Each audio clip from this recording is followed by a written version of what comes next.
Can you stay for just one night? Lonely CEO had everything but spent Christmas alone, until she, a homeless woman, asked. New York City glittered under a blanket of cold and celebration. Snow fell in soft, slow motion as carolers sang on street corners and families gathered in warm, glowing windows. Lights twinkled. Laughter echoed. Inside every restaurant in Brownstone, it was Christmas. Except for Cole Danner.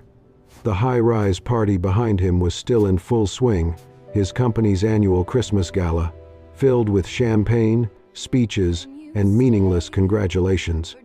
He had left early, nodding politely to board members and brushing off invitations to after-parties. It was always the same, hands reaching for pieces of him, never the person.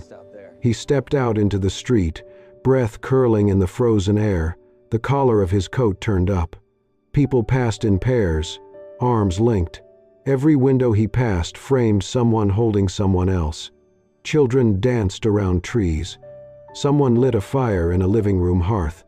Cole walked aimlessly, hands tucked in his pockets, drawn toward the older part of the city where Christmas lights dimmed and streets grew quieter. Despite all he had built, his name on office towers, headlines, Forbes lists, tonight felt heavier than usual. He had everything, yet nothing familiar to come home to. His feet stopped in front of an old stone church, long boarded up and weathered by time. The nativity scene on the steps was faded, the glass stained and cracked. But something moved near the shadows of the entrance. A girl. No, a young woman. Huddled in a too-thin coat, her knees drawn to her chest, a worn green blanket barely covering her legs. Her blonde hair curled in loose waves around her face, but it was tangled and stiff from the cold. Her cheeks were red, not from warmth, but windburn. She did not beg. She did not hold a sign. She simply sat there, eyes unfocused, until she noticed him. Their gazes met. Cole didn't know why he stopped. Maybe it was something in her eyes. Not desperation, not fear, just a quiet kind of loneliness that mirrored his own. She shifted slightly, blinking as if unsure if he was real. Then, in a voice barely above a whisper, she asked, "Can you stay? For just one night?" The world seemed to pause. Cole looked at her, startled, not by the words, but the way they landed. She was not asking for shelter, not for money or food. It was something else. A request not for safety, but presence.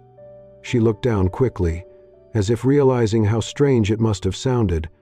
"I didn't mean," she started, voice cracking. "I'm sorry, that sounded weird. I just meant, it's Christmas, and I didn't want to be completely alone." Her words drifted off, lost in the hush of snowfall. Cole stood frozen, unsure how to respond. His instinct was to move on, to nod politely and keep walking. But something in him, a crack he hadn't acknowledged in years, held him there. He stepped forward slowly. "I don't usually stay," he said quietly, unsure why he was even responding. "But maybe tonight is different." She didn't smile, not quite, but her shoulders relaxed, just a little. "I'm Lila," she said. "Cole," he replied. She nodded, hugging the blanket tighter. "Nice coat," she added softly, trying for humor, even as her lips trembled. He glanced down at the tailored wool, then back at her. "Yours looks insufficient." That made her laugh, a quiet, surprised sound that faded quickly. Cole looked up at the empty, frozen church, then back at her. "I know a diner," he said. "Warm, open late." She hesitated. "I'll pay," he added. Her eyes searched his face for signs of judgment, pity, anything she would refuse, but she found none. She nodded slowly, and together they walked down the snowy street, two strangers stepping into the warmth, away from the kind of cold that no amount of money or blankets could ever really fix. The snow swirled gently around them, muffling the sound of the world.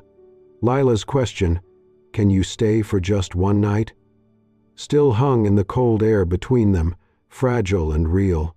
He could have said no, should have, maybe, but instead he gave the smallest nod.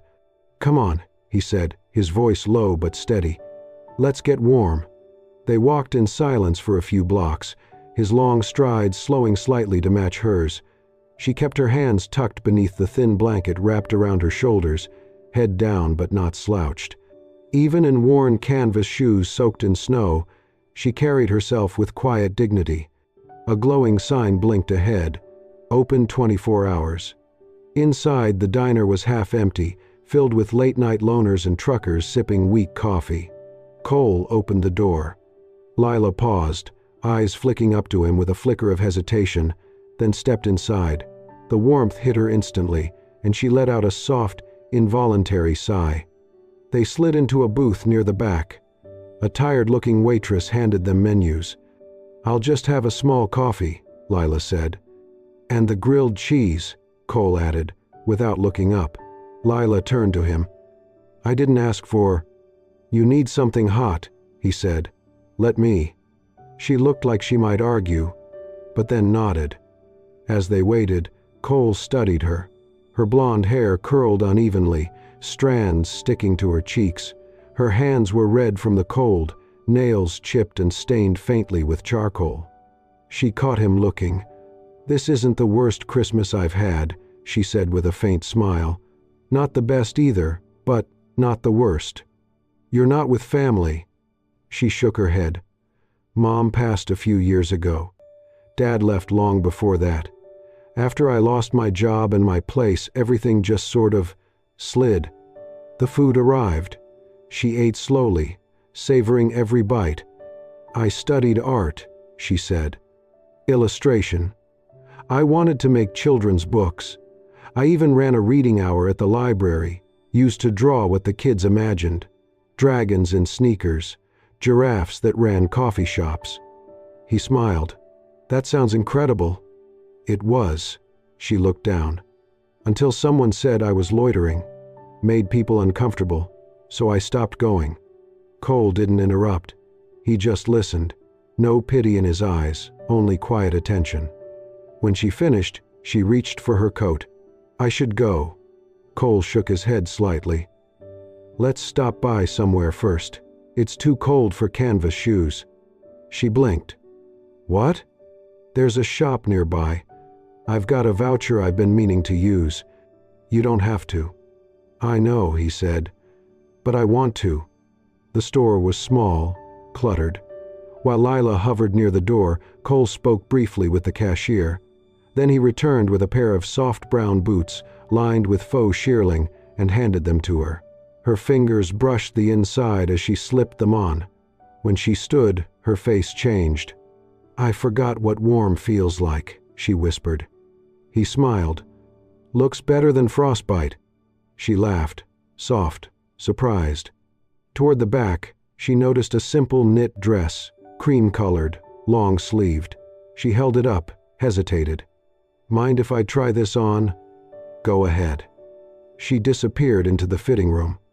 When she stepped out, something shifted. The dress was plain, but it suited her. Her hair had dried slightly, curling at the ends, her cheeks still pink from the cold. She looked light, present.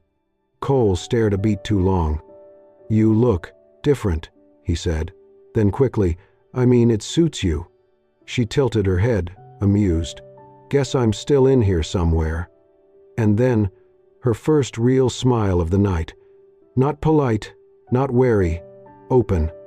Something stirred in Cole's chest. Not just attraction, something quieter. Recognition. As if for the first time, she wasn't just a stranger in need, but someone he truly saw. Someone real. Cole unlocked the door to his penthouse with a quiet click. The lights flickered on automatically, bathing the sleek, modern space in a cold white glow. Lila stepped inside hesitantly, clutching the paper bag with her new boots and the folded cream dress. Her eyes widened slightly at the sheer scale of the place, floor-to-ceiling windows that framed the glittering skyline of Manhattan. Furniture so pristine it looked untouched, marble counters that gleamed like ice. It was beautiful, impeccable, and yet something about it felt lonely. "You live here alone?" she asked softly. Cole nodded. "Just me." She looked around again, then said, more to herself, "It's like a showroom, like no one ever really lives here." He did not respond, just slipped off his coat and set it neatly over the back of a chair. "I don't have much in the fridge," he said, "but there's soup, canned, chicken noodle." She smiled gently. "Sounds like a feast." They sat on the floor, backs resting against the cool side of the couch. The soup steamed in mismatched mugs. Cole had no real bowls. Lila sipped slowly, grateful for the warmth, the quiet. Snow drifted gently outside the glass, a soft white hush settling over the city. Cole watched her for a moment. Her fingers curled around the mug like it was a treasure. Her eyes wandered the room, curious but not judgmental, just taking it in. "Thank you," she said after a while. "Not just for the soup, for tonight." He looked away, nodding slightly. "You don't need to thank me." Lila rose and walked toward the window, drawing her fingertip across the glass. The steam from the soup had fogged the surface just enough for her to sketch. She drew a little snowman, then a cat, then a star. Cole joined her, hands tucked in his pockets. "You draw like it's breathing," he murmured. She shrugged. "It keeps me human."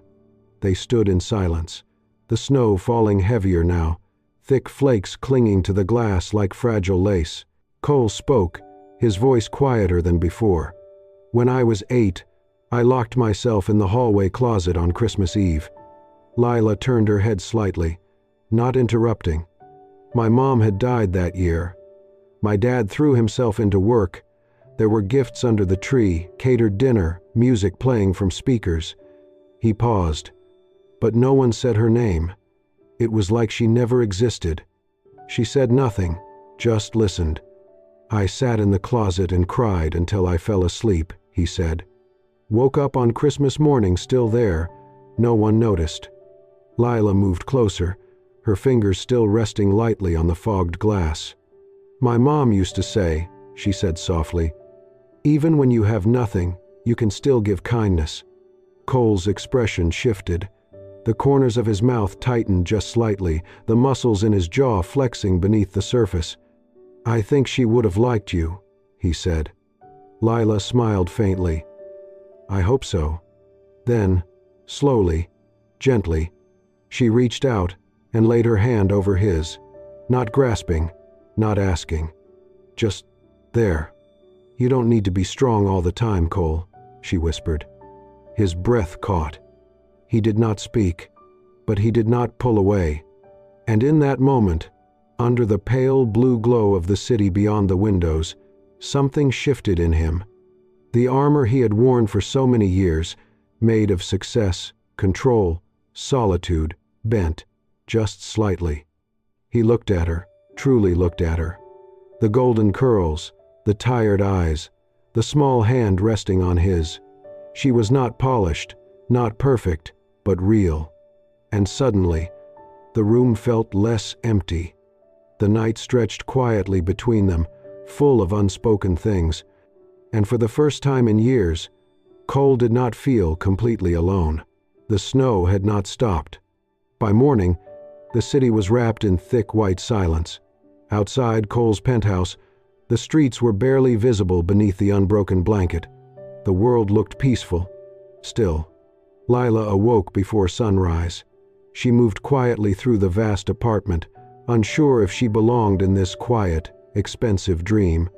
The kitchen was tidy, cold, untouched. She washed the mugs from the night before, wiped the counters, then found the coffee machine by instinct. It took 3 tries to figure it out.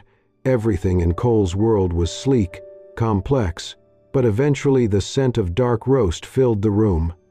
She scribbled a note on the back of an envelope near the fruit bowl. "Thank you for the night. I'll leave after breakfast. L." She placed it beside the mug she poured for him.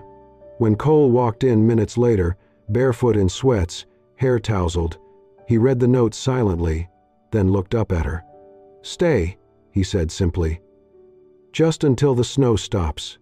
Lila opened her mouth to protest, glanced at the window, then nodded. The hours that followed felt fragile, new. They cooked together, scrambled eggs, toast, soup. Cole admitted he had not used his kitchen in over a year. Lila showed him how to soften garlic in butter, how to chop vegetables. He watched her with quiet attention, amused and impressed. Later, they sat on the couch, watching a Christmas charity segment. Lila hugged a blanket around her legs, smiling when a child on screen received a donated bike. "You smile with your whole face," Cole said. She laughed. "Is that a good thing?" He nodded. "Yeah, it is." That afternoon, Lila walked the apartment slowly, taking in its cold beauty. She paused by the tall Christmas tree in the corner, elegant but untouched. The lights were off, the ornaments sparse. It looked like a display, not a memory. "Can I fix your tree?" she asked. Cole, seated nearby with his laptop, looked up. "Fix it? Make it feel like someone lives here," he considered. Then closed the laptop. "Go for it." She plugged in the lights, fluffed the branches, moved ornaments. Then she added her own touches: paper snowflakes, dried flowers from her sketchbook, a pine cone from her coat pocket. The apartment changed. Not dramatically, but gently, like someone had finally exhaled. That evening, with the sky turning soft pink beyond the windows, Lila walked to the far wall in the living room and traced a space with her fingers. "Would it be crazy if I painted here?" Cole blinked. "The wall?" "Just something small. I can cover it if you hate it." He paused, then nodded. "Go ahead." She unpacked a pouch of old pencils and paints from her bag. Hours passed as she sketched, then painted two small figures under falling snow, simple but tender, surrounded by soft golden light. When she stepped back, Cole stood behind her, silent. "Who are they?" he asked. She wiped her hands. "Just people who found each other on a winter night." He nodded, didn't speak, but his expression said everything. Later, while she curled on the couch with a book from his shelf, Cole crossed the room and lifted the piano lid. The keys had not been touched in years. He sat slowly, fingers hovering. Then, quietly, the first notes of Silent Night filled the room, tentative, trembling. Lila set the book aside, walked over, sat beside him. As he played, she sang. Softly. Not perfect, but warm. When the final note faded, the silence that followed felt sacred. Lila looked down, then up at him. "I used to think I didn't deserve a home," she whispered. "But right now, this feels close." Cole turned to her, not with pity, but with something deeper, honest. And for a long moment, he just looked at her like she was the most real thing he had ever seen. Cole had grown used to her presence. In the quiet mornings, when she hummed in the kitchen, in the way she organized books by color without comment, in the sketches she tucked into drawers, an elephant in the cutlery tray, a moon with eyes on a sticky note. Lila was still guarded, but softer. She laughed more now. Sometimes she talked in her sleep. Sometimes she sang while cooking. But Cole sensed the invisible line she never crossed, as if she was only ever halfway in. He wanted to help her step all the way back into the world. Quietly, he began laying the groundwork. One night, while she slept curled on the couch, sketchbook on her chest, Cole checked the building's security feeds, a habit from years of overseeing too much. Not suspicion, just instinct. One clip made him pause. It was 5:12 a.m. Snow fell hard outside. Lila, wearing her too thin coat, slipped out of the lobby and walked several blocks to a wall near the train station. In the silence of dawn, she knelt in the snow, gloveless, and drew. With chalk, with pastels, with bare fingers red from cold. She drew a fox curled beside a lantern, a child blowing stars, a skyline of windows glowing with light. She left no signature, just a box with a note. If it made you feel something, take it, or leave $1. It's okay either way. Cole stared. This woman, unrecognized, uncelebrated, was out here offering beauty to strangers like it was breath. He could not stay still. He called Daniel Fry, director of the City Arts Renewal Fund, sent him photos of her chalk murals and the paintings she'd done in the penthouse. "She doesn't need a handout," he wrote, "just a chance." A week later, the foundation extended an offer, a recovery grant, supplies, a studio space, and a mural commission. It was perfect. He imagined telling her, seeing her light up, but he did not. Instead, a foundation representative came one morning, holding an envelope tied in red string. "Miss Monroe?" she asked.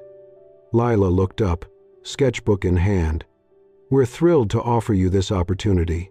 You were nominated under a private sponsorship from the Whitmore Foundation." Cole stepped out as the woman left.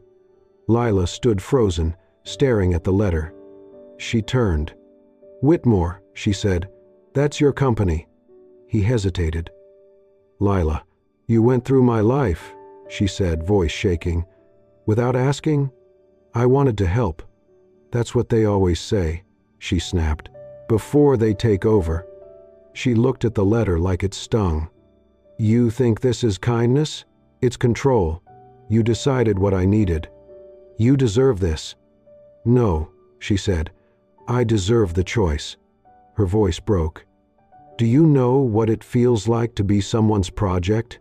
To be helped so the other person can feel noble? I don't need saving, Cole. I just wanted to be enough." He said nothing. Because she was right. Every act, every silent move, had come from the same part of him that managed outcomes. In business, in life, now in love. She continued, softer but no less sharp. "You said I could stay one night," she whispered, "but it always felt like I never left your shadow." She slipped off the cream sweater, the one from the first night, and folded it gently onto the couch. "I'd rather be cold," she said, "than feel owned." Then she walked out. Cole stood alone at the window as snow fell over the city. The lights outside shimmered, distant. Everything inside remained, the sketches, the scent of soup, the hush, but something vital had gone. The breath of her, the color of her, the sound of her humming. He sank into a chair, still holding the letter from the foundation. "I only wanted to make things right," he murmured, but the words landed on empty air. And for the first time, Cole understood. Love is not a rescue. It is a release. She was gone. No note, no message, no trace. Cole searched for Lila the way someone searches for something they never meant to lose, panicked, scattered, but still pretending they were in control. He tried the few names she had mentioned in passing. A librarian, a soup kitchen volunteer, a boy she used to draw with in Central Park. No one had seen her. He called every women's shelter within 10 miles. Nothing. Then he asked his assistant to access street camera footage from the night she left. But halfway through typing the request, he paused. He saw what he was doing. Again. Controlling, searching, monitoring, trying to solve her like a system glitch. He leaned back in his chair, eyes burning. She had asked for space, and now she had it. Days passed. Snow thickened on the sidewalks. The penthouse felt more silent than ever. Cole left the TV on just to fill the air, but it was not the same. He wandered the city in the late hours, his coat open to the wind, like it might punish him enough to numb something. He passed the old church where he had first seen her. Empty now, just pigeons and crumbling brick. He sat for an hour outside the 24-hour diner they had gone to that first night. The same waitress came and went, no sign of Lila. Then, 3 days after she vanished, Cole found it. It was near the train station, on a forgotten side street between a laundromat and an abandoned kiosk. A chalk drawing, fresh, bright against the dirty wall. A little girl holding a lantern in the snow, eyes closed, peaceful. And underneath, written in small, delicate handwriting, "Even in the dark, I remember the light." His breath caught. It was her. It had to be. He crouched beside it, reached out, but stopped himself from touching the art. It was not his to take, not his to claim. All he could do was feel it. She was still here, somewhere, and she still had that light. He had just tried to own it. That night, he made a decision he had avoided for years. He called his father, the man who had taught him to lead, to calculate, to dominate. The man who had told him, after his mother's funeral, grief is a distraction. Cole drove 2 hours to the nursing home just outside the city, where his father now lived in a quiet, clean room with a view of the woods. The older man looked surprised to see him. "Cole," he said simply, "it has been a while." They spoke slowly, carefully, old pain hanging in the spaces between each word. Cole did not know what he was hoping for, maybe just to feel like a son again. But halfway through their quiet conversation, his father said something unexpected. "Your mother," he said, "once told me that it takes more strength to stay than to leave." Cole stared at him. "She said it after our worst fight," his father continued. "I was ready to walk out, but she stayed, with all her softness, with all her heart." He looked at Cole. "You have her eyes, you know, but you've been living like me." Cole's throat tightened. Something cracked open in his chest, like a wall finally giving way after years of pressure. He dropped his head into his hands. And for the first time in almost 2 decades, he wept in front of his father. It was not loud. It was not dramatic. But it was real. When he finally looked up again, his father just nodded once, not in approval, in understanding. The next morning, Cole woke early. He did not call his assistant.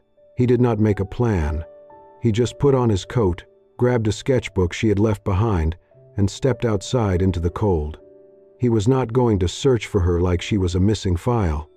He was going to walk the streets she walked, to learn the places that made her feel safe, to wait for her light to lead him again, not to take her back, but to show her, when she was ready, that he had learned how to stay. It was a quiet Saturday afternoon when Cole found her. He had not been looking, not actively. He had simply been driving with no destination, letting the city unfold itself in front of him. The traffic lights, the distant laughter of children, the winter sun casting long, golden shadows across the sidewalks. It all moved like a gentle hum in the background. Then, something caught his eye. A cluster of children had gathered along a brick wall near the East Side Community Arts Center. They were pointing, laughing, admiring something together. Curious, Cole pulled over and stepped out of the car. What he saw froze him in place. The wall was covered in color. A sweeping mural painted in soft, whimsical strokes, a snowy landscape, children chasing stars, animals wearing scarves, a little girl holding a paintbrush bigger than herself. It was magical, exactly the kind of scene he imagined in storybooks. Joyful, hopeful, alive. Near the bottom corner of the mural, in small handwritten letters, was a quiet signature. Illustrated by L.M. His chest tightened. Lila Monroe. Without thinking, Cole walked into the building. He wandered through hallways filled with artwork, some scribbled in crayon, some carefully framed. Music drifted from an open room nearby. And there she was, sitting cross-legged on the floor, surrounded by children, a smear of blue paint on her cheek. Her golden hair was tied in a loose knot, and her laughter, soft, melodic, carried through the air like something out of a memory. She looked up. Their eyes met. Her smile faltered, just for a second, but she did not run, she did not turn away. Cole took a slow step forward. He did not rush, did not reach. "I'm not here to take you back," he said gently. I just wanted to see what you'd build, without me interfering, and it's beautiful." Lila stared at him. The room seemed to quiet around them, even the children sensing something unspoken. And then, softly, quietly, she smiled. The first real smile he had seen on her face in what felt like a lifetime. Later, they sat side by side on the wooden steps of the center's porch, warm mugs of cocoa in hand. The sun had begun to set, brushing the sky with strokes of orange and pink. Snow glittered on the rooftops like sugar. She told him what had happened after she left. How she had gone back to the library she once loved, sneaking in during open hours, sketching in the corner with scraps of paper and borrowed pencils.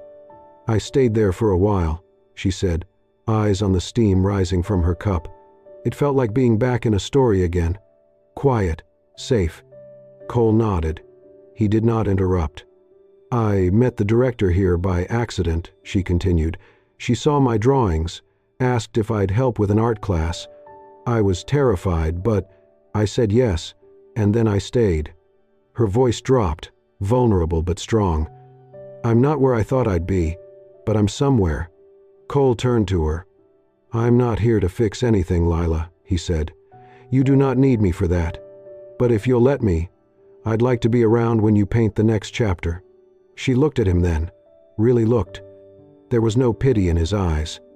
No guilt, no push, just presence.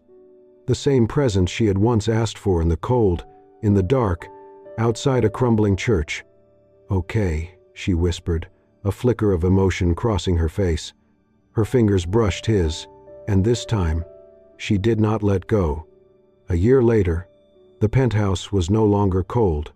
The once sterile, monochrome space now shimmered with warmth, light spilling from string lights draped across the windows, colorful throw pillows scattered on the couch, and shelves filled with children's books and sketch pads. The air smelled faintly of cinnamon and something baking in the oven. In the corner stood a modest Christmas tree. It was not the towering, expensive kind Cole used to order out of obligation. This one was small, charmingly lopsided, covered in handmade decorations, paper stars, painted pine cones, and popsicle stick reindeer with googly eyes. On top sat a star, cut from cardboard and colored with markers. In neat handwriting across it, "Home is not a place, it's a feeling." Laughter echoed from the kitchen. Cole was carefully frosting sugar cookies shaped like mittens, his concentration unusually intense. Lila stood beside him, helping a little boy glue sequins onto an ornament. She wore the same cream-knit dress from last winter, the one that once symbolized fragility, but now she wore it with ease, like it belonged to her, like this place did. Their Christmas party was a small one, just the kids from the art center and a few volunteers, but the room pulsed with joy. Music played softly. Someone had spilled cocoa on the floor. A girl proudly showed off her crooked snowflake cookie to Cole, who gave her a mock-serious nod of approval. In the corner, Irene sat in a cozy armchair, sipping tea and smiling warmly.